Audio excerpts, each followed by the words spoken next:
Hello. I'm just going to get my things on here.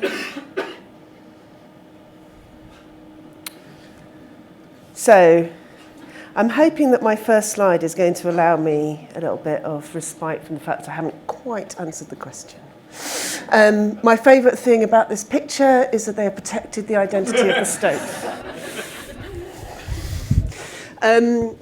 I'm Fern, and I lead the strategy team, as has been said, at DigitasLBi and the Vision internationally. But before that, I worked for quite a few different agencies in town. And one of the things that, I'm not sure if it's still true, you can tell me really, but creative departments were often characterised by having quite a lot of grumpy old men in them. And there was a sort of sense, a sort of pervasive idea that essentially we're all doomed. The world in general is going to hell in a handcart. So whether it's stoat sex or creative briefs without the budget for cinema or any form of client feedback, it was all kind of taken as yet another piece of evidence that everything's going to shit. Sorry, I do swear a bit. Hope you don't mind. And that is a very British point of view. Oh, I've got to do the thing, haven't I? There we go. Is that right? Do I do that? There we go. Declinism is a sort of pervasive British way of looking at the world. So, you know, things were great and everything's going to hell now. But actually, it's very much an advanced economy way of looking at the world. And it's kind of natural. You know, the best days have been everything for our kids is going to be slightly crapper. And largely in emerging economies, of course, the opposite is, you know, there's a lot more hope and optimism. The problem being going to hell in a handcart, though, is that no one's pulling the handcart. And what you've done is absent yourself from any requirement to consider where the handcart is going. It's the momentum that's in charge. So as soon as you decide that everything is going downhill and you can't control it, essentially it's an expression of saying you either don't want to or don't feel any power to change anything. And of course, there are lots of things where they're just better without context. Very few, this is one of them. But I think as strategists, you need to offer a more insightful and thoughtful picture, and you kind of need to look at data and see where we really are. And of course, they told me this was going to be complicated. It is. The long view would tell us that things on the whole, the momentum is largely upwards. You know, I don't know if you've been following the work of Max Rosa. He's got a site called Our World in Data. I heartily recommend it. Even if you don't agree with it, he has this quite interesting idea, which is that there is empirical evidence that things are getting better around the world if you take a longer view and you don't buy into the sort of short-term news context. The reason that he wants to do this is not in a sort of, it's okay, everyone chill out, it's all right. It's because he believes that optimism will continue that momentum and that pessimism will stop it. And that's why on Saturday morning, I kind of started a version of this presentation that I've done before. It was previously described by the conference I gave it to, the guy who ran the conference I gave it to before, as the most depressing presentation he had ever seen in his life. So after Friday, I thought, do you know what, that's not what we need this week. So it may seem perverse to say after Friday's events, and I am not downplaying Friday's events, but the important thing that we need to remember is that we are safer from horrendous death than we have ever been. This is the most peaceful time in our world, in our species' existence. And I'm not saying that the deaths don't matter. I'm saying that they do, but that the momentum is not upwards. The important thing to think about is that in recent history, it's only in relatively recent history of our species' existence that almost everybody didn't live in absolute poverty. Now, again, I'm not saying that the 1 billion or 30% of people who are living in absolute poverty, which is less than $1.25 of purchasing power a day, I'm not saying that reducing it further is not important. I'm saying that it is, and that history has told us that it can be. And that if you avoid the declinism, then you're more likely to do it. Of course, it's all relative. Almost every measure of us as humans is going up. Literacy, child mortality, longevity, the momentum is all upwards. But of course, none of that really matters, because as humans, what we really care about is what the people around us are doing. And it's our immediate context that tends to pain and depress us more often. And in the first half of the 20th century, we closed the inequality between the richest of us and the rest of us. But since those wonderful, glorious days of the brands in the 1980s that everyone harks back to, we've seen a sharp increase in that inequality. And that is the trajectory that's going upwards. So it's that which upsets us. At its most extremely narcissistic, you have Gore Vidal, who said that whenever a friend succeeds, a little something in me dies, which is nice, isn't it? But I think most people tend to feel that if people succeed and it's not fair, that's not okay. But this idea of happiness as being relative to our sense of where we sit in the immediate context of our friends and our social lives, of course, rang a bell for me because of the research we've been doing recently. These nice Danish guys, the Happiness Research Institute, who does not want to work there? I do. Did a study of Facebook recently that told us that using Facebook, probably, unsurprisingly, like many studies have told us before, tends to make you a little bit more depressed than not using Facebook. In fact, it's quite interesting that using Facebook completely passively has recently, in a very thorough academic study, been the worst way to use Facebook. It's just sort of watching other people's success and glorious lives in front of you in a sort of slideshow of awesomeness. And our work with YouthNet recently on this social study has shown that actually there are people growing up, and that is the dominant channel for where a lot of their friendships are happening, and that we wanted to really understand what effect that had on the experience of growing up. There's lots of crap talked about digital natives and social natives. And one other thing about declinism and this idea that digital natives and social natives behave in this extraordinary fashion, which we could never possibly get our heads into because we didn't ever grow up that way. And there we have, it's all emojis and Candy Crush, and I can't get my head around it. But the problem with that is we are creating the stuff that they are consuming, and we've decided to absent ourselves from their world. And I don't think that's okay. And essentially what we've decided is their teenage lives will be just slightly shitter than ours. And I don't think that's okay either, speaking as a parent, but also speaking as a human being. So what we decided to do is try to spend some time with young people and really understand what effect growing up in social media was happening on them, for them. So we did quite an interesting study. The methodology is probably interesting to you as planners. I can talk about it a bit more, but go on the YouthNet site to have a look. But essentially, we used the Ethos platform, which I thoroughly recommend, which allowed us to get basically a few weeks of their device usage. So it gave us sort of access to their mobile usage, which is where largely all of their internet usage came from. We also had access to their social profiles and data there, and we fitted them up with a Fitbit, which was the coolest thing to do and probably the least useful, actually. But we did it anyway because it was fun. And then we talked to them a lot, and the thing about the Ethos app is that they can upload themselves and do videos themselves, but they can also talk to us. It's very hard going, actually, as a researcher, I will say. We did have one of our researchers sort of 13 hours worth of therapy with teenagers. Not easy. But what's interesting is quite a confessional medium. And so we got quite a lot of quite potent insight out of it. And it sort of added some colour to something that Headmaster recently warned. He said that under-16s live under an electronic adjudicator far more cruel and censorious than teachers, parents, or examiners.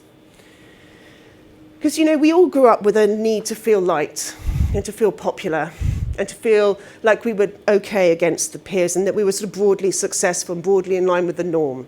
We all felt judged by our classmates, but we have never had this process so heavily documented in real time and so fed by a collective sense of what good looks like, with a running metric of when you've done something good, supposedly. And I think the problem is that these are kids and they're growing up in this world where they have a clear view of what works and what the norm is. We saw people who were largely conducting their social life more as a playbook than as a personality.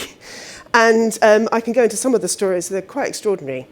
But one of the other interesting things that's a sort of corollary of that I think it is worth us thinking about is Evan Spiegel of Snapchat once said that younger people use pictures to talk. Our group were absolutely no different to that. And in the case of the girls in our group, we found that they were on the whole a lot more self-conscious about their image as purveyed by the teenage, by their platform.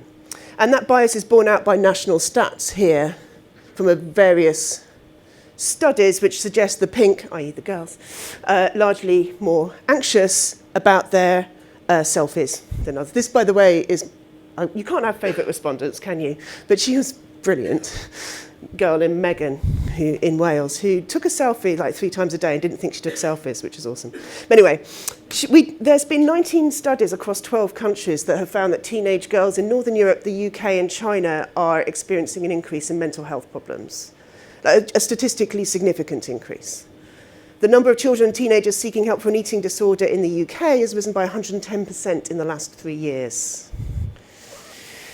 Separate figures by the ONS say that the proportion of children aged 11 to 15 who say they are relatively unhappy with their appearance has risen by 10%, from 10% to 14%, which may not seem like a lot, but that has been a static figure for a very long time, and that 14 is quite a blip. You know, it's a relatively serious thing that our appearance has become part of our social success, and I think it's something we need to think about. I think it's important to think about it because unfortunately culture didn't really progress to the point where this was a gender-neutral concern. And as we know, the girls are feeling it worse. There's a collective feedback loop of how socially successful you are based on your looks, or how well you take photographs of yourself, of course. One of the things that really freaked me out when I was doing this study was all the jolliness.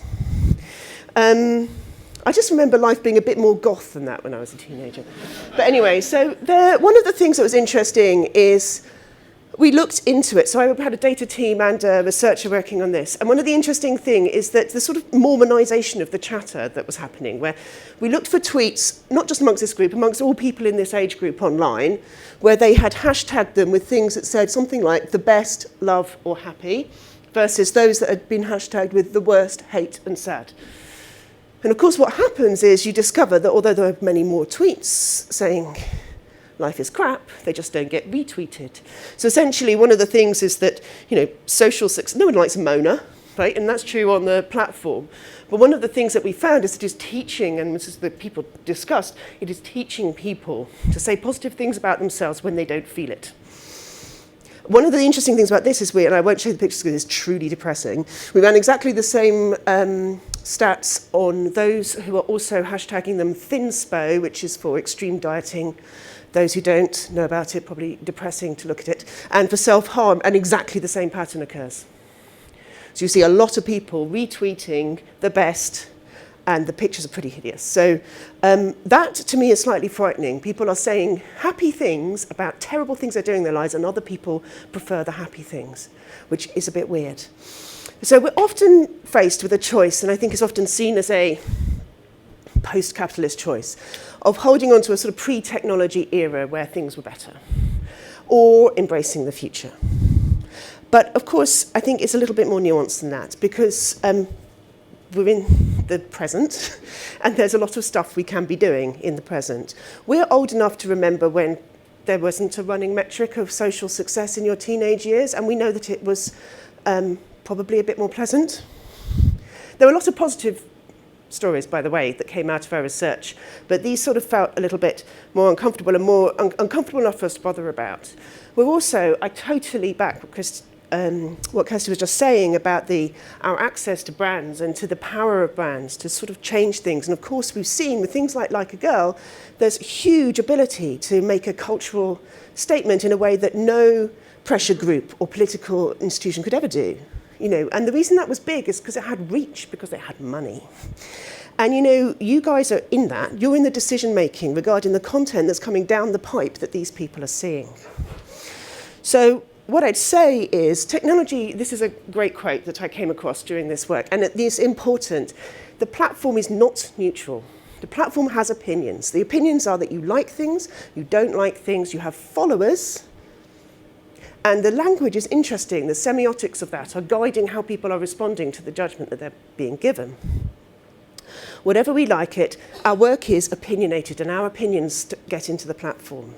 So I think one of the things we need to do, in the face of all of this slightly depressing stuff, is to think about find some heroes and heroines in that audience, and think about some people who are possibly already showing the signs of reversing some of this handcart trend.